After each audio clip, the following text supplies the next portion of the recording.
เข้าไปหลังคาอะไรอยู่ในนี่เข้าไปหลังคาคุณบ่โอ้หลายเนาะ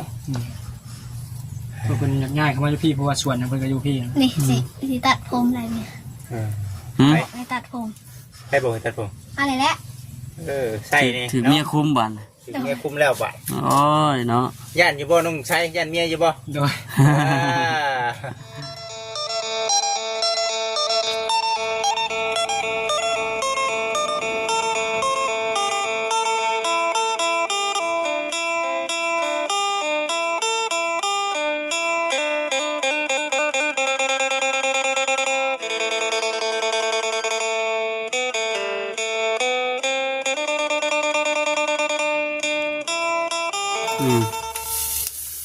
ลึกกรี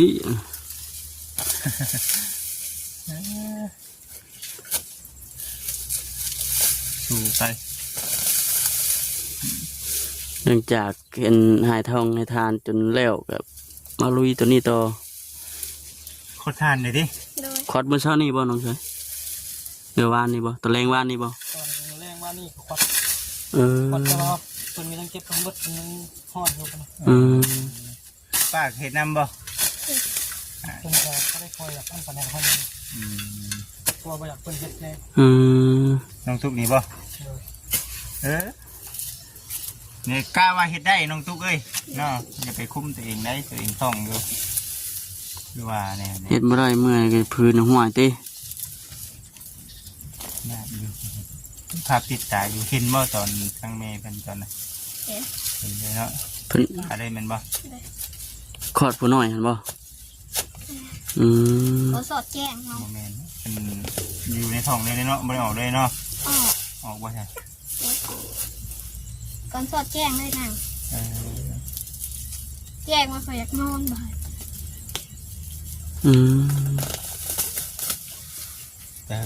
เราเสียน้ำมัน3 โมงเนาะเอาภาวนาให้มันเป็นคือเจ้าขึ้นแล้วเนาะเนี่ยบัดนี้มิแต่ต้องเพิ่งเพศเพิ่งหมอได้นะอันเพิ่นคอดอยู่บ้านคอดเองบ่คอดเองเนี่ยอยากเสี่ยงเลยเนาะต้องไปหาแพทย์หาหมอน้ำคอดเองแล้วก็ไปหาหมอกันเลือดระเบิดเด็กแล้วมันคือเพศหมอได้เนาะผมเมื่อยบ่ต้องใช้คุณมาจังเช้ากันจะหน่อยจังเช้าว่าฉันมันใครดอกคนสู่พี่น้องเลยเนี่ยคนสู่เรียกปลาอ้อยนักที่สุดของการเฮ็ดอ้อยนี่แม่นยังน้องชัยปลูกบ่ปลูกนี่เมื่อยที่สุดแม่นบ่เพราะว่าได้คนก็แล้วกับไปปลูกไปอย่างนั้นเนี่ยนะต้องถามมึงน้องเพิ่นได้เนาะมันจะปลูกมาบ่จิตเคยไปปลูกอ้อยบ่เคยแต่ไปตัดรับจ้างเคยอยู่เนาะเขายังน้อยคนไหนพี่น้องไปว่าปีนี้พาไปปลูกอ๋อ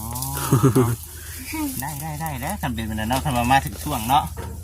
แบบนั่งรถไปเลยเหรอ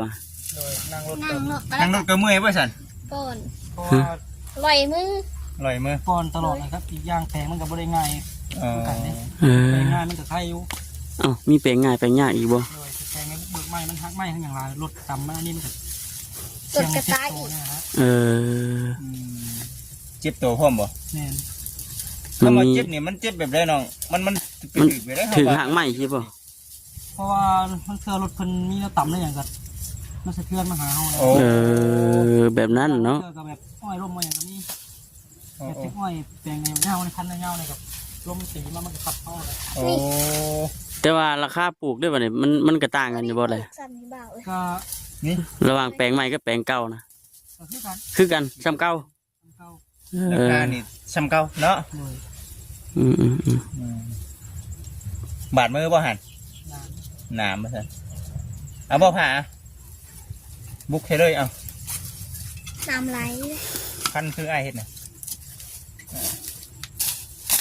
โอเปรได้นี่เห็นบ่พากันทางมาเปรด้วยนี่เห็นบ่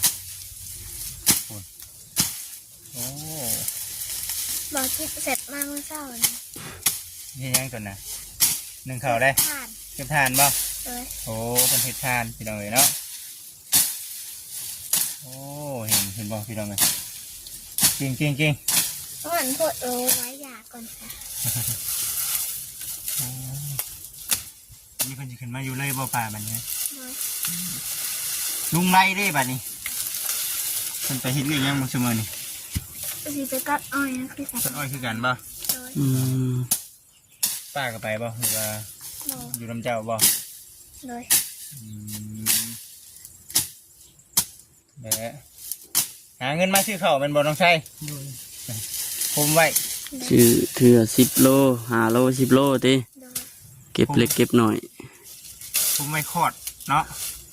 จักสิเป็นผู้หญิงผู้ชายบ่ซั่นพี่น้องเอ้ยเนาะทั้งแม่ตอนนั้นบ่ได้กวดบ่ เลย บ่ได้กวดหยังเลยตอนนั้นเลยอ้ายเนาะคุณข้างในดีพี่น้องเอ้ยเนาะโอ้พกดีเห็นเนาะทางนั้นพกดีเลยพี่น้องเอ้ย ดินน่ะไปฮอดใช้ดินบ่ดินเฉพาะดิน พุ่น ฮอดกอยบ้านพุ่นบ่ บ่นี่ ปูน รักปูนะ นักปูน ก็แสดงว่ายังมีพื้นที่ปลูกกระต๊อบพ่วงอยู่เฉยเนาะบ่จิเนาะ โอ้ยังหลายพุ่น พุ่นฮอดพุ่นอ่าแต่ว่าอ้อยนี่เป็นอ้อยเจ้าเองบ่ตัวนี้ โดยปลูกไว้เวลาขายน้ำปั่น อ๋อ เฮ็ดน้ำปั้นขายบ่น้องตุ๊ก เลิกขาย ไปชุ่มให้เพิ่น เอาไปส่งให้เพิ่น แล้วข้าวมันมาฮับเพื่อหา อ่า พลังงามพลังสั่นเพื่อน มันก็ต่างกันอยู่เนาะอันอ้อยแต่ว่าอ้อยนี่อ้อยธรรมชาติบ่ได้ฉีดยาหยัง บ่ได้ปุ๋ยให้ หามันก็ต่างกันอยู่จ้ะเนาะ อ้อยธรรมชาติกับอ้อยนี่ อันนั้นอ้อยกับเจ้าบัดครัวฉีดหญ้าใส่ปุ๋ยข้างในติมันก็ต่างอยู่เลยพี่น้องเอ้ยเนาะอันนี้อ้อยอันธรรมชาตินี่ปลูกแบบธรรมชาติมันก็สิหวานอยู่บ่เลย ตะวันนะ หวานอยู่หวานแบบธรรมชาติ เพื่อพัชิวันพวกใช้ปุ๋ยยาว บ่ตัวนั้นจะขึ้นว่าหวานกับหวานแบบจางๆติ ไทยเนาะ มันกับอ่า เป็นทางตอน เป็นอาชีพเสริมอีกคือกันความกระเจ้าสร้างตลอดใช่บ่น้องชายอ้อยนะ โดย โอ้ที่ว่ากระเจ้าเฮ็ดอัน แบบถึกงามขนาดนั้น น้ำอ้อยหวานติ โดยงามพิษของการตั้ง เออเนาะ ต้อง พ่นได้ หึ ยาปิดหิน หึ ยาปิดหิน เนาะ พ่นปั่นนี่ละขายหมดเลย บ่ โดย คุณพี่น้องเลยเนาะง่ายไปอยู่วัง เออ เคยกินบ่ ให้มัน น้ำอ้อยสดเห็นบ่ แม่ เคยกินอยู่ครับบ่ได้ค่อยกินเรื่อยไปได้มันแบบ ให้ใจบ่ยากบ่น้อง เอ ชาย อมันหวานคักขนาดมันหวานแห้ง เขานอน ก็เลยบ่ได้ค่อยกินปานใด จุดอัดใดมันมีคนไฟพี่น้องเอ้ยวันนี้มันเป็นไฟอะนะคนไฟที่ใหม่นะพี่น้องคนไฟที่ใหม่เนี่ยมันแสบ ควันที่อบอ้าว พอดีมันแสบดัง กลางคืนนี่โอ้ยแสบหมดคอพุ่นแล้ว นอนก่อนบ่ได้กลางคืน ใครแต่ว่าบ่แม่นขี้เลื่อยเด้อแค่ว่าขี้เลื่อยนี่แห้งคักมันใหม่ขี้เลื่อยอย่างเลยมันแห้งควัน ขึ้นมาโยแถวนี้ บ่ ขึ้นมากำลังเกลือนี่เนาะ ดังเถื่อ อื เนาะ ม เขาเฉพาะเฮานี่พอได้อยู่เนาะถ้าวันนี้เล็กน้อยอยากง่างๆเนี่ยเนาะ โดย ง่ายไปอยู่ทางนั้น เพิ่นยัง แต่ว่าให้ง่ายไปทางนั้นเด้อ หาวิธีวางแผนอยู่เสามันยังก็ยังบ่ทันได้มีใช่เนาะน้องชายเนาะหา อิหยังก็บ่มี คือผม สมมุติว่าเฮาเฮ็ดนี่มันต้องได้หาอุปกรณ์ข้างในเป็นตะปอกตะปูข้างในได้เนาะเฮ็ดเนาะต้องมีครบก่อนตะปูเป็นเสาเป็นหยัง เรียนเป็นอยู่กับเมียเป็นเนาะ สังกะสีได้อบัดนี้เฮ็ดได้เอาโอ้ยเนาะบ่ได้เด้อตรงนี้เนาะ บ่ได้ เพียงเลยเนาะตามเป็นมันกันจากเมืองไทยมีคือกันนี่นะ เห็นเมื่อยก็ส้นห่มก่อนเด้อน้องชายเด้อ นับมือเป็นพ่อคนแล้วเนาะน้องจุกเนาะ บ่ เมื่อยอยู่เนาะ เลย เมื่อยโคตรเอา อยากกินน้ำเย็น อยากกินน้ำเย็นๆโอ้ยไม่จะดึงก็ได้มีแต่สิเอาเงินให้กับเจ้ากับให้ใช้ผัวไปซื้อเด้อบ่แล้วเด้อ รถไทยออก ฮะ เอารถไทยออก รถไทยออกใช้ รถไทยเอา รถไทยเอา เลย ออกแบบไร เข็นว่าไปซื้อเดี๋ยวสิเอารถไทยไป เลย เอ้าจะเอารถไทยไปซื้อน้ำกันเลยฮะนอกนี่ก็มี อ่า โอ้ยย่างไปตัวจักด้วยอ่ะ รู้จักชื่อเจ้าบ่ได้มีบ่ นี่แต่ เป็นหยังไง แนวทางมันเปื้อนเฮ้ย เฮ้ย มันเกิดท่ากลัวรถจักแล้วเอารถไทยไป คุณ เอาไทยไปแก้รูปบ่ เจ้าคันเมื่อวานนี่ข้าวเดียวหนึ่งไปน้ำเรา ไปพี่น้องเลยเนาะเบิ่งที่พาอีกทีอันนี้คือบ่จิบ่มีหยังหลายพี่น้องเนาะเดี๋ยวสิมาซอยน้องเพิ่นเนาะหรือว่าซอยเหือซอยแห้งซะพี่น้อง แม่น เนาะซอยเหือซอยแห้ง ต้องจะนั่งให้กำลังใจเราบุคคำเนาะ นั่งให้ร่างใจสองคนเขา อยู่ในช่วงบ่าย1บ่าย2ประมาณนั่นแหละแดดกำลังจ้าทำพี่น้องเนาะ หาให้มันแข็งเฮ้ยแข็ง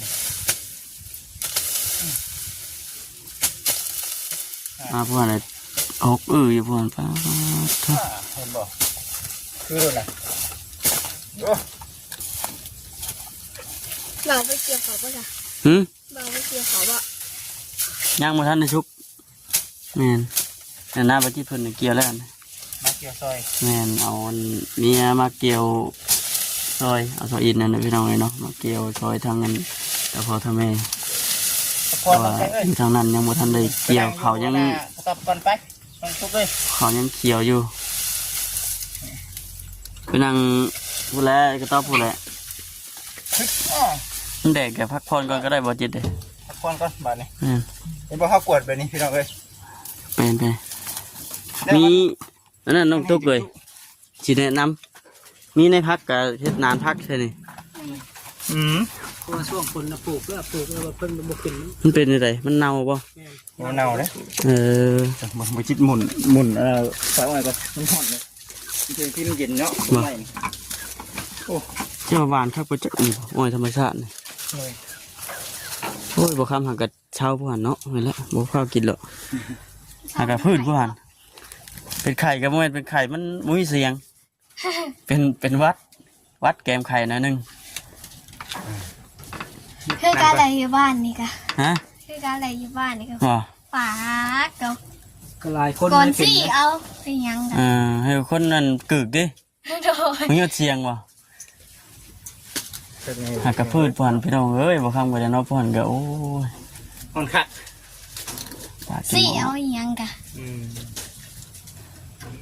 นอนนี่ห่อนมันเป็นง่ายได้เนาะ เลยแต่ว่ามื้อใดมีลมกับสิไข่อยู่ เพราะว่า ช่วงนี้มันดับร้อน พื้นที่แถวนี้เนี่ยมันบ่มีไฟ เลย มันไฟฟ้าเข้ามาบ่ถึงแม่นบ่ แม่นเขาคนละก็ต้องได้แพงหรือจะเข้ามาได้คนละ เพลงดีจึงเข้ามาเนาะ เลย ทางเดียวก็คือแบบใช้แผงโซลาร์เซลล์เท่านั้นเนาะ เลย ต้องใหญ่เท่านั้นอีกโซลาร์เซลล์ก็ ใกล้ๆบ้านแบบ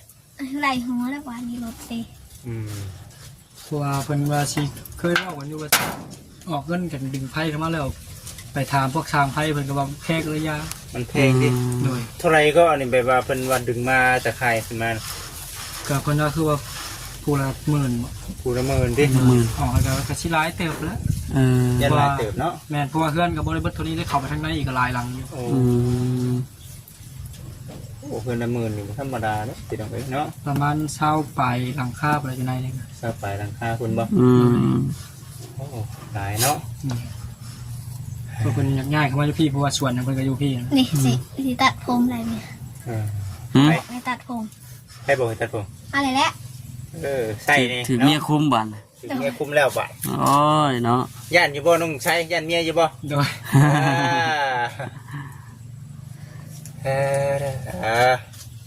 บอกกันนั่นแหละ แม่ เนาะ น ที่เป็นขีตะไคร้พี่น้องบนเพิ่นนอนอยู่น้องใช้ก็ได้ เป็นปัดเป็นกวดข้างในแล้วว่าเนาะหนักจนกองเนาะพี่และพี่น้องเลยเธอ ครับเสมอก่อนซะหน่อยเนาะพักผ่อนเป็นจังไดรถของตัวเองรถจักร ก็พ่อเพิ่นเอาให้มาใส่ครับทางมันยากกันแหล้ว โอ้ ก็บ่ได้คอยสู่ใช้มัน พอมีอยู่รถจักรนะ โดย แต่นี้ใช่ เอาให้มา วัน ใส่ ทักแห้งๆก่อนคนว่าสิหายครับคนบอก เพิ่นก็ย่ำเพแหละ ยันเพตื่น เพราะว่าทางมันยากละ ยันรถจักรเพบ่ ใกล้ๆสิแห้งแล้วบนทาง โอ้ยังยากอยู่ยังเปื้อนอยู่ยังเปื้อนอยู่มาพวกกินนี่ก็เบิดไปพี่น้องไอ้เศษหนึงเปลี่ยนเบรก เนี่ย ติดรถปิดเสียรถเงินมาจ้ะตัวเนี้ยเสียหน่อยก็เสียหลายพี่น้องเอ้ยเนาะ เสีย100,000เอามาไว้ แหม่ เปลี่ยนเบรกเอ้ย เบรก เบรกมันเบิด ข้าวเที่ยงนะชูเจ้ากินนะกินนะ นี่เลยกินกับต้มไม้ ตอนแรกเนี่ยบัดนี้เฮ็ดเมนูจังสิ ตอน ทา แร น กก็ กิน ต้มหน่อไม้ ตอนน้ำไม้อีกเมนูเด็ดอีก ตอนเช้าก็น้ำไม้ ตอนเที่ยงก็น้ำไม้ ตอนเที่ยงก็น้ำไม้ เพราะว่ากับยังเคยสิไปหาแล้วนี่กับเพิ่นยังค่าเตาอยู่เลย ปกติเจ้าไปหาอยู่หากินไปได้ใช่อันน้องชาย ก็ปกติก็ไปตามนี่แหล้วไปหาเฮ็ดหาหอนในคุกใกล้ กลางค่ำกลางคืนได้ฉัน ๆกลางค่ำกลางคืนก็บ่ได้ไปเพราะว่าช่วงนึงครับพวกมีคนอยู่แล้วเพิ่นนั่นแหละคือช่วงนี้ก็น่าสิไปได้อยู่ไปหาก้าวนั่นนี่แหละ ป้าก็ขึ้นมาอยู่เลยเนาะ โดยว่าแต่ก่อนเพิ่นก็อยู่คนเดียวเพิ่นก็สิออกไป โอ้ เช่นว่าเวลาผัวไปหาอยู่หากินก็เป็นนอนดินอยู่พุ่น โดย สามผัวมาอะไรเงี้ยพากันมานอนนี้ดิ เพราะว่าแต่ก่อนก็ถ้าว่าสิให้เพิ่นไปนำก็ยามเพิ่นล่มก็นั่งไม่ เอ ไป โอ้ ว่าง่ายๆก็ระวังหลายเนาะว่าช่วงนี้ ขอระวังหลายน้องตุ๊กเดี๋ยวนี้เฮ็ดหยังก็ต้องระมัดระวัง ยังเมื่อยอยู่บ่น้องตุ๊ก เหนื่อยแล้วก็เจ็บคอ เมื่อยเจ็บคอ เลย กินยังบ่ได้กิน ม่วน ยา ไป ก็บ่ได้ หากินน้ำอ้อยใช่ไหมอยู่จักยันวะใช่หรอ ก็เจ้าว่ามันเป็นไข้หวัดคำว่าใหม่นะ เออ เพราะว่าคนในบ้านนี่ก็ชวนหลายถ้าเด็กน้อยก็สิเป็นหลายคนอยู่ กินคือกินยาก็ไม่ได้ถ้าเกิดเป็นไข้เป็นหนาวก็ นี่ เนาะ เสร็จน้ำเอาเมื่อคืน กินหากินหนีกันระวังอีกบาท ยังบ่สบาย ใช่ เนาะ แล้ว ตุ๊กก็ได้น้องไส้ก็ได้แต่เบิ่งแหละน้องไส้เนาะ ถ้าว่ากินอ้อยกินหยังกับน้องไม่ได้อยากไปกินหลายดอกอยากเป็นนั่นนี่ กินเพราะว่าอยากได้กับพ่อเนาะก็ คิด พูด ว่า ว่า มันเผาชวนน้อยก็ได้ติมันเผาชวนน้อยก็ย่านได้ให้ระวังได้เนาะ พี่น้อย ก็คือตัวผู้เดียวเลยเนาะ แม่น มีคนน้อยอยู่ในท้องเลยไกระวังไปน้ำบัญชีหูไปน้ำแล้วบัดนี้ ว่า FC เพิ่นก็เป็นห่วง แม่น เป็นห่วงน้องตุ๊กอยู่เด้อเนาะมาให้กำลังใจน้องตุ๊กนั่นน่ะ ไม่ปรุงมือใหม่เห็นที่เป็นผู้ชายบ่คือผู้หญิงเนาะพี่น้องถารุ่นเบิ่งนี่อีกจักเดือนนี่ บ่เต่าผู้ชาย ผู้ชาย เลย คอยว่าผู้หญิงคอยว่า เออ มันจิตจะว่าผู้ชายผู้หญิง ผู้หญิงเด้อไป ผู้หญิง เนาะ เหรอ บ่คิดว่าผู้หญิง น้องชายมั่นใจว่า ใช่ ผู้ อย่า ชาย ว่า ผู้ ผู้ หญิง ชายต้องเป็นผู้ชายน้องชายว่ะ ผู้ชาย น้องคิดไว้ในใจว่าผู้ชาย ผู้ชาย มั่นใจ เพราะว่าตัวเองก็อยากได้ผู้ชายอยู่ดิ โดย ทำกันเด้อ เออ เอ โย อ อันนี้เพิ่นเกิดมาเด็กๆเนาะผู้หญิงผู้ชายก็เลี้ยง แม่น เลี้ยงน้องตุ๊ก เป็น แล้นี่เนาะ พี่น้องเนาะ ยังน้อย เอาเป็นอยู่บ่เอาเด็กน้อยเป็นอยู่บ่ เอาเป็น เอาเป็นอยู่ เลย เพิ่นเคยเอาน้องเอานุ่งเพิ่นเลื่อยอยู่เนาะแต่เก่าเนาะลองเบิ้งวันนี้ลองมาลูกตัวเองก็เบิ้งวันนี้คือเอาน้องอยู่เว้ย กลางคืนนะขี้หายน้องมิกนะ บ่ เต้น้อยนะ เออ เด็กน้อยนะ เลยเมื่อยเอาก็เมื่อยเอาก็เดึกสิได้นอนคนละมื้อ ใครอยู่ยังเมื่อเคยเอา เล็กน้อยเนาะ อยู่เนาะ โดย ต้องเบิ่งบัดนี้จือว่าลูกตัวเองแล้วบาดนี้เนาะ ให้อยากมาอยู่น้องมิกอะ เพิ่นอยู่ไสเด้ อยู่ปากเซ่ ให้ยังมานำอยู่ติ เลย แต่ว่ามาบ่ได้เนาะมันไกลแน่ เดือนที่2สิมาหาว่าสิมาดินน้ำเลยสิกลับไปเฮียนแล้วมันจบแล้วสิมาใหม่อยู่ จะเป็นใหญ่อยู่กับเชพุ่นเลยแล้วบาดนี้เนาะ เลย เพราะว่าอยู่เพิ่นก็ดีอยู่เพราะว่าเพิ่นก็ส่งเฮียนส่งหยังมาฐานะเพิ่นก็ชีใครกว่าอยู่กับพวกน้องเพิ่นหยังอยู่ ไปเฮียนก็ได้เงินเดือน ให้เพิ่นอยู่นำญาติพี่น้องทั้งนั้นแหละเนาะ โดย พอเพิ่นสิภัยได้ เพราะว่าเพิ่นก็สิมีชีวิตที่ดีขึ้นกว่าอยู่กับพวกน้องก็มี ทั้งน้องคิดแบบนี้แม่นบ่ โดยเพราะว่าทางนั้นเพิ่นก็ฐานะเพิ่นก็มีอยู่หั้นนะวันตอนเวลาเพิ่นโทรมาน้องก็เคยเห็นก็หยังเพิ่นอยู่ โอ้ เพื่อนชานบ้านช่องก็แตกต่างกันกับเฮาอยู่ติ โดย เ นี่ซ้ำนี่แหละยันถึง เพิ่นให้หน้าตะกร้าก็มีครบสิบ่ นี่ บ่มี บ่มีแต่ว่า มัน เพิ่น เป็นในเมืองเด้ ในเมือง เนาะเป็นในเมือง แถว เด้ ปักเซเนาะ ตัวเพิ่นเพิ่นเฮียนกับเฮียนแบบไทยเลยนะ เออ เพิ่นเฮียนกับเขียนตัวหนังสือไทยเลยเดี๋ยวนี้ เออ เพิ่นเอาว่าใกล้กับไทยแบบคนละภาค อืม กับ อื ไทย ม เขียนอย่างนี้ เบิด ภาษาไทย นำเมืองปักเซ แม่นแล้วแหละ พี่น้องเอ้ย ตาม เนาะ ที่เฮาเคยเห็นมาเนาะบ่จิตเนาะ เมืองเซรวย ที่ว่าเจริญ เคย จะ เห็น มี บ่ อยู่คนถูกคนยาก เคยเห็น แต่ว่ามันก็ เคยไปอยู่ เขาบ่เคยไป บ่ โดย เมืองใหญ่แถวปักเซ เคยไป แต่ว่าเฮาก็บ่ได้ไปแบบไปทั่วเบิดดอกพี่น้องเอ้ยเนาะจากที่ไปก็ แล้วฉันมีแต่ว่าเพิ่นอันนั้นเนาะเพิ่นยังว่ามีพอมีแน่ อืม น้องชายก็ว่าเอ้าเลี้ยงลูกกับตัวเองให้มันกุ้มเนาะ หน่อย จังเอาคนนั้นคนนี้มาอยู่นํคือว่าเนี่ยพี่น้องเอ้ยเนาะบ่คือน้องไดตะกี้เด้น้องไดตะกี้แบบน้องเพิ่นก็ยอมรับว่าเก่งดีเด้พี่น้องเอ้ยน้องไดเนาะแต่ว่าเฮ็ดจะได้จากบุญวาสนาของน้องไดถือมาแบบนั้นเนาะ หน่อย ถึงสิเลี้ยงน้องเลี้ยงนุ่มสำใดก็คือเก่า แม่น เนาะ นะ เฮ็ดจะได้ซะในเมื่อมันได้จากเลย อยู่ร่วมกันตอนทำไรก็ต้องได้จากกันไปคือเก่าอย่างที่ฮอดมือฮอดยามมันได้เนาะ เออ อ่อนแห้งละหวาน ฮอดส่วนบ้าไว้ก่อน อยู่ป่าอ้อยนี่ได้นี่พอใครๆแน่พี่น้องเอ้ยเนาะอยู่ขึ้นมาก็ กัดอ้อยเลยดิ อ้อยมากินเนาะ จักมัดก่อนจักลำก่อนเจ้าว่า30,000 อ้อยเนาะ แม่นเอาไปชงให้เขานะ 2ทารัมยาวๆนะถ้าแบบนี้ก็เพิ่นก็สิบ่อยากฮอดพุ่นบ่ได้ บ่อ้อยยังบ่ทันได้เต็มสูตรไปเลยแล้วว่าซั่นน่ะ ยังเพราะว่าเพื่อได้ตัดส่งให้เพิ่นก็สงกรารพุ่นแล้ว คุณ ช่วงสงกรานต์มันบ่ หน่อย ปันกันเป็นบ่นี่ของน้องนายน้ำบ่เดี๋ยวว่าจังไดของพี่น้อง ป้ เอ้ อย งกันแล้ว ผู้นำการเบิด เพราะว่าเฮ็ดน้ำกันในพี่น้องเอ้ยเนาะ แม่น เป็ดเตาเป็นหยังคือกันเบิดเนาะ หน่อย คุณติดแล้วเท่านั้น อ่า เมื่อวานนี่เห็นน้องไล่เพิ่นพากันเบรกเมื่อวานนี่เนาะ แบบนี้เนาะสาเหตุที่เพิ่นเฮ็ดเตาฟรีเนาะมันได้ไว ได้ไว้แล้วก็เพิ่งฝึก เปลืองพดบ่ โดย เปลืองพด เปลืองแล้วเพราะว่าถ้าว่าเพิ่นลุกเทื่อๆก็ได้ใช้พดตลอด เออ แล้วว่าสิเอาดินถมแล้วมันก็ดับนี่แล้วมันไหลลงไป เงินหมอดเนาะ ถ้าลูกน้อยๆบ่เป็นแห้งก็ลูกแห้ง เนาะอดทนสู้ๆผู้ใดพี่น้องเอ้ยเฮือนครัวเพิ่นหวดเพิ่นก็เท่านั้นแหละ หัว เนาะ ก็ใหม่สิ หวดตัวใหม่สวยบ่วงบ่อนเตาเพิ่นนี่ชื่อนี้นี่เด้ใกล้ๆกันกับบ่อนเพิ่นเนาะเนาะ มันก็เห็นไปเพียดแล้วเนาะ แค่นี้เนาะบัดนี้เย็นแน่น้องได้น้องใส่เนาะเย็นแล้วพี่น้องเอ้ยบัดนี้ลมพัดแน่ฮ้อนเพิ่นก็ได้เนาะเฮ็ดปุ่มเด็ดปุ่มฮ้อน มานอนคืนแรกก็บ่ได้ฝันกันบ่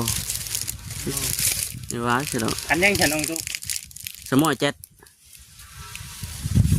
นอนแจ่ปวดดิตัวลืมหมดฟัน ปกติอยู่บ่นอนเดี๋ยวนี้น้องตุ๊กนะเจ้า มีแต่ผู้เป็นผัวแล้วเนาะลุกขึ้นมาเจาะเบิ่งเตาเนี่ยยานมันลุมันหยัง เป็นผัวนอนดึกไปสินอนดึกนำบ่นี่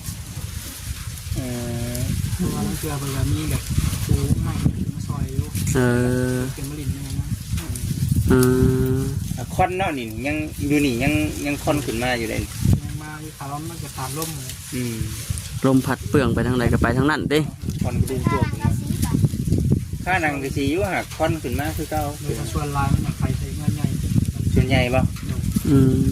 มันเห็นให้ทางน้องๆนอนบ่ได้เนาะ แม่นเพราะว่าเพื่อนหลายใหญ่แล้วมันเป็นแบบพอมีหมองระบายเข้าไปเลยนะ อืม มันก็สิขังในห้องมันก็ เนาะ มัด มันเห็นให้มึนมัดเนาะ โดย พอดีมึนมัดเดี๋ยวพอดีให้ทานแล้วเนาะนี่เนาะ โดย รอบเช้าทั้งน้องพากันให้ทาน โดยเก็บได้เช้ากับเพิ่นเอาลงไปไว้ก็ลุม เออ